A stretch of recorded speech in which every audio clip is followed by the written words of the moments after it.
Question piège. Abuse, Mams. Je suis sûre, il y a des gens qui vont penser à ça en plus. Mais ça m'angoisse par contre. Non? Tu crois? On peut refaire.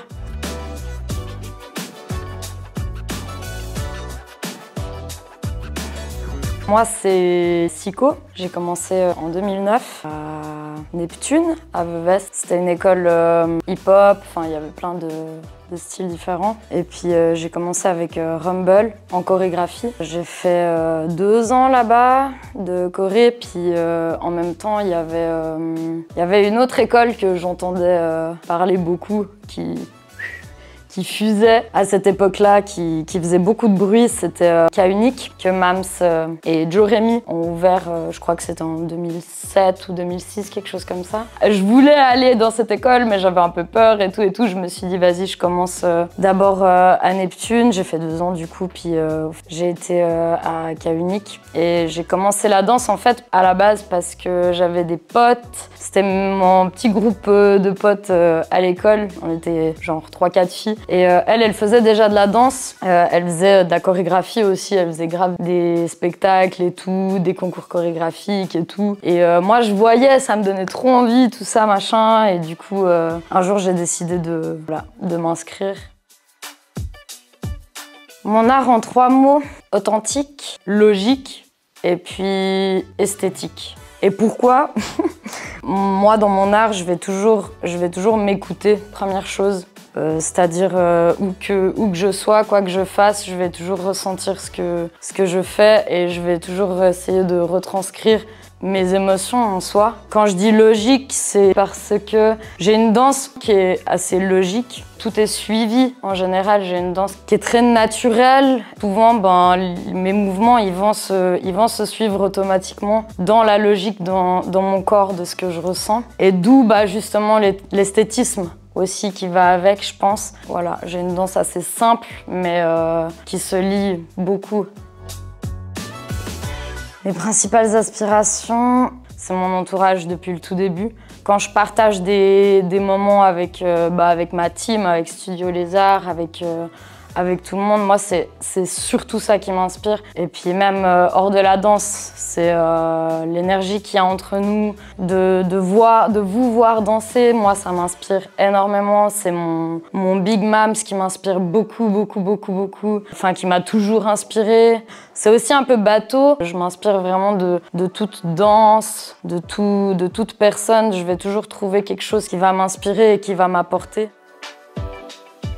C'est une relation très forte parce que vu que j'ai commencé, c'était je crois 2009, je sais plus exactement, je suis pas très forte avec les dates. Depuis que j'ai commencé, jamais arrêté.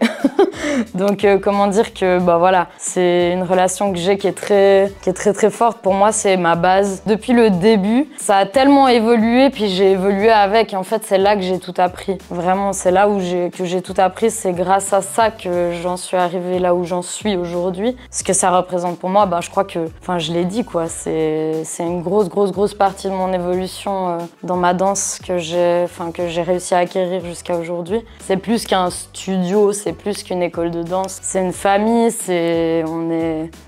on est trop soudés, on est trop potes, on s'aime trop.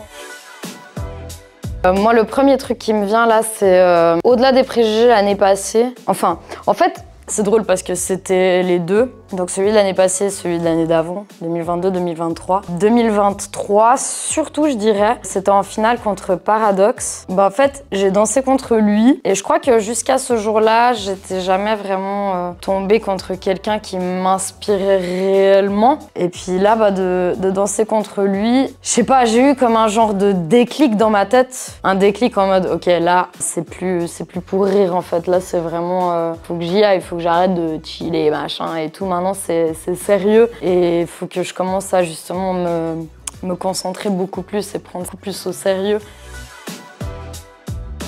Ma méthode d'entraînement. Ça varie un peu, mais je dirais que ma méthode d'entraînement qui est la plus efficace, moi je sais que je peux pas arriver à la salle et me dire je sais pas ce que je vais faire, je vais aujourd'hui juste je danse et tout. Il y a des jours où ça m'arrive de faire ça. Il faut que je structure mon entraînement parce que sinon ça part dans tous les sens et au final ça me sert pas à grand chose. Donc moi ce que je fais c'est que je me mets un timing et je vais toujours essayer de travailler du technique et du ressenti. Je vais toujours essayer d'allier les deux. En général, je me mets genre obligé, tu travailles ça 20 minutes, obligé, genre t'as pas le choix. J'essaie de me driller un peu. 20 minutes de technique, en général, je fais ça 20 minutes. Je travaille un truc technique. Après les 20 prochaines minutes, je travaille justement ma technique avec quelque chose de plus groovy, en essayant de le rajouter à ma danse naturelle à moi. Soit justement, je prends du temps pour juste danser sur des sons que je kiffe et développer avec ça. Puis sinon, un truc que j'ai grave l'habitude de faire et que je pense que je ferai toujours parce que franchement, c'est le plus important, c'est que je prends toujours un moment pour juste danser comme j'ai envie de danser. Enfin, je me mets pas de pression ou quoi, je prends toujours ça à la fin de mon entraînement. J'essaye d'allier un peu le sérieux et le kiff en fait. Jamais oublier le kiff. En général, quand je manque d'inspiration, il y a tout qui roule pas comme j'ai envie que ça roule du coup. Ça veut dire que je vais me sentir mal dans ma danse, je vais me poser des questions, je vais me remettre en question et tout et tout. Puis c'est vrai que pendant ces moments-là, j'essaie de lâcher prise. Moi, je sais que si je force trop, puis je rentre dans un cercle vicieux, puis ça, je sais que pour mon esprit, c'est pas quelque chose de bon. Donc j'essaie de juste lâcher prise, mais sans oublier que voilà, il faut quand même que je reste focus. Je suis consciente que cette période, elle est pas forcément positive et tout, mais je sais de toute façon dans tous les cas que la roue tourne et que si j'ai un moment de down, le positif d'après, il va être fort et j'essaie de me rattacher à ce fort-là. Mais après, c'est vrai que de gérer sur le moment, c'est des périodes qui sont pas évidentes parce que tu te remets en question, tu te dis « j'ai plus dansé, j'ai plus mes steps, j'ai plus mes moves, machin », tu te perds et tout. Je pense qu'il faut toujours faire confiance à la vie et surtout ne pas oublier de se dire que la danse, elle est là dans tous les cas, donc faire confiance à ça en fait. Avant les battles, comment je gère le stress par exemple et tout et tout. Honnêtement, je suis encore en plein apprentissage pour ça. Mine de rien, ici en Suisse, il n'y a pas non plus beaucoup d'événements, même si j'ai pas mal bougé et tout ces derniers temps et tout. Je suis quand même basée ici, donc il n'y a pas non plus des événements chaque week-end non plus. Moi, je sais que j'ai vite oublié. Enfin, je sais pas comment expliquer. Chaque événement, ça va être un peu différent. Je vais me chercher, je suis encore en train de me chercher. Après, je sais que, de manière générale en tout cas, j'essaie de me connecter un peu à moi-même et de pas écouter ce qui se passe autour. Avant les battles, si je suis trop stressée, trop machin et tout, j'ai l'esprit qui part partout et tout, je vais juste essayer de prendre un moment pour me recentrer, respirer ou quoi, peu importe, mais juste me recentrer comme j'arrive à le faire sur le moment. Après, il y a des fois, ça marche, il y a des fois, je vous cache pas, ça marche pas du tout. Mais voilà, justement, d'où je disais que ça dépend des événements. Et puis là où je voulais en venir quand je disais qu'il n'y a pas des événements chaque week-end, c'est que du coup, l'apprentissage, il est dur parce que, je sais pas, pendant l'été, t'as plein d'événements, t'arrives à gérer au bout d'un moment. Après, t'as l'hiver et bim, t'as genre, je sais pas moi, 3 mois, t'as plus de battle et tout. Et du coup, quand tu reviens, je sais que je dois un peu me remettre en mode retour en arrière. Ok, comment je faisais et tout, bim. Enfin voilà, c'est un peu un apprentissage. Faut que j'en fasse vraiment tous les week-ends pour essayer de bien gérer ça. Mais aussi, franchement, c'est tellement aléatoire. Pour moi, chaque jour est différent. Chaque jour, tu vas gérer tes trucs différents. Tu peux pas gérer tout le temps de la même manière. Mais comme j'ai dit, le basique, c'est que j'essaie de me recentrer sur moi.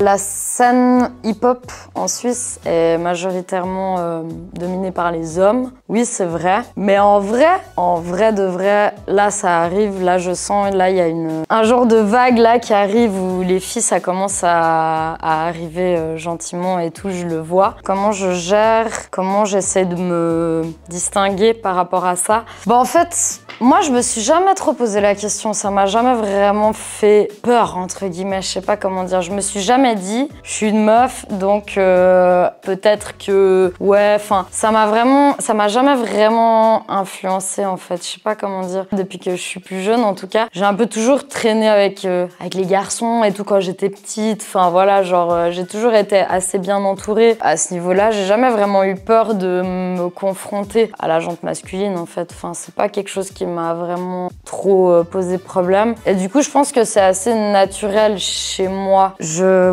sais pas vraiment comment répondre à cette question parce que pour moi, comme je dis, ça a toujours un peu été naturel. Après, c'est vrai que ça peut être intimidant parfois, effectivement. Puis à ce moment-là, moi, je me dis, t'as ton talent, mais moi, j'ai le mien. Et c'est pas parce que je suis une fille que mon talent va être moins bon que le tien. Parce que c'est de la danse, en fait.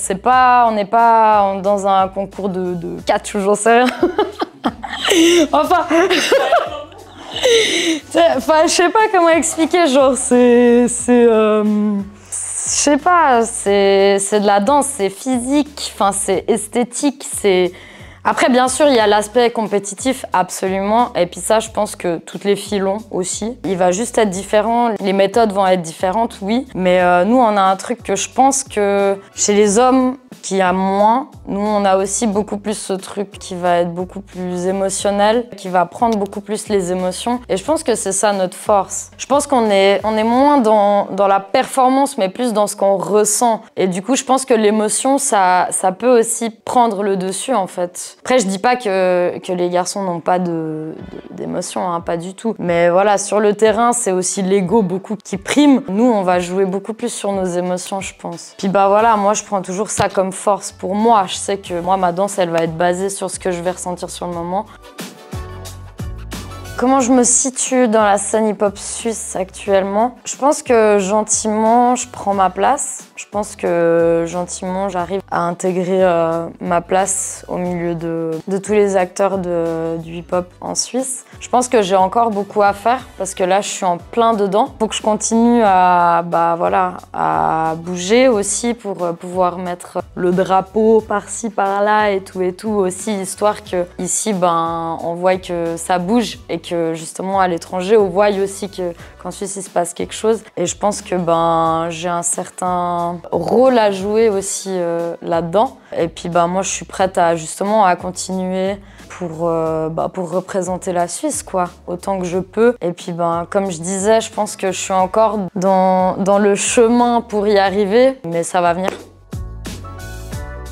Mes objectifs actuels, je travaille à 100% et du coup, j'aimerais beaucoup travailler moins pour pouvoir avoir plus de temps à la danse, quitte à un moment donné en vivre. Après ça, c'est à voir aussi comment ça se profile. Mais franchement, j'aimerais beaucoup. J'aimerais aussi actuellement essayer de développer la chorégraphie, de prendre des cours, parce que je sens que ça peut m'apporter beaucoup. Et là, actuellement, oui, le freestyle, alors ça, sans hésiter, bien sûr, ça, je continue à m'entraîner. Mais j'aimerais bien pouvoir développer un peu plus dans la choré.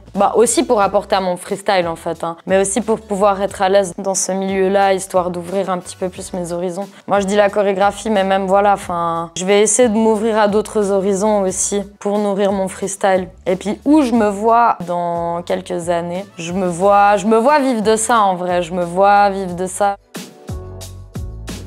C'est une petite pierre que ma maman m'a donnée il y a quelques années. Et en fait, elle est un peu particulière parce que une fois, elle et mon père, ils sont allés dans une réserve naturelle. C'est un endroit au Portugal qui est assez particulier parce que, en fait, c'est une zone rocheuse. Elle a une particularité, c'est des pierres qui se détachent des roches, puis à un moment donné, elles sautent. Puis en fait, c'est assez rare que ça arrive, mais ça arrive quand même. Puis en fait, je sais que, voilà, ma mère, elle était allée là-bas visiter tout ça, nanana. Puis elle m'avait offert cette petite pierre, puis je sais pas, quand elle me l'a donnée, déjà j'ai trop kiffé l'histoire de mon petit caillou.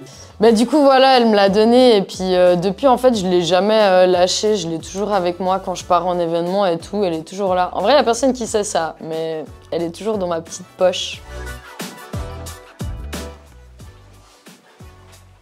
Alors cette photo, c'était à Cadence, c'était il y a quoi, je pense 4 ans, quelque chose comme ça, 4-5 ans, peut-être même plus, genre beaucoup plus.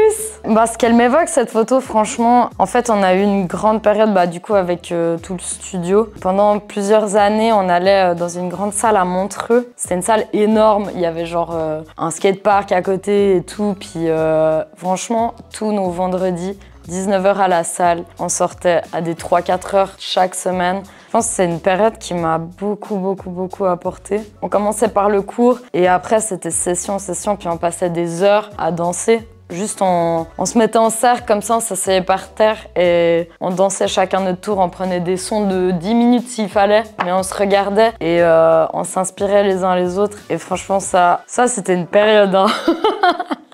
En tout cas, moi, c'est vraiment une période qui m'a beaucoup marqué, ouais. Ravine Lenae, je sais pas exactement comment ça se prononce en vrai de vrai. Je crois que ces sons à elle, c'est vraiment ceux sur lesquels je préfère m'entraîner. J'aime trop, ça me parle trop et je pense que c'est vraiment ces sons qui me font partir sur mon univers. Il y a vraiment trop de sons que j'aime trop m'entraîner dessus, j'aime trop danser sur ces musiques et puis ce qu'elle fait, ça m'inspire trop, j'aime trop et je pense que c'est vraiment ce genre-là qui me correspond.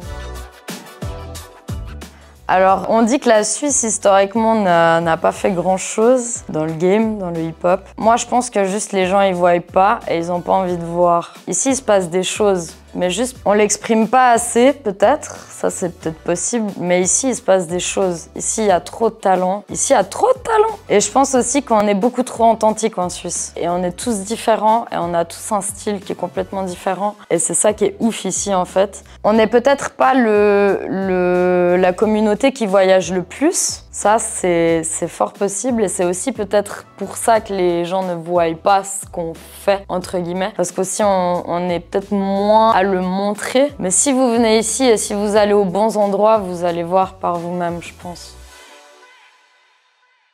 Qu'est-ce que je dirais à la nouvelle génération? Croyez en vous, vraiment. Il faut croire en ce qu'on fait et il faut aimer ce qu'on fait. Et on est tous là pour la même raison, on est tous là parce qu'on kiffe ce qu'on fait. Et du coup, genre, moi je pense qu'il faut se mettre des objectifs, il faut rêver grand. Il faut rêver grand et croire en ses rêves et foncer. Puis en fait, se donner aussi les moyens et rester concentré aussi. Avoir ses objectifs et gratter par-ci par-là les occasions, les trucs, les machins, s'écouter et aussi surtout voyager. Parce que je disais avant, venez en Suisse voir ce qui se passe et tout, mais c'est vrai que nous, il faut aussi qu'on bouge. Il faut qu'on bouge parce que c'est ailleurs qu'on se nourrit, c'est ailleurs qu'on voit, c'est ailleurs qu'on apprend aussi, qu'on apprend de la culture, qu'on apprend de plein de choses. Et je pense que hyper important de se nourrir aussi et de prendre tout ce qu'il y a à prendre.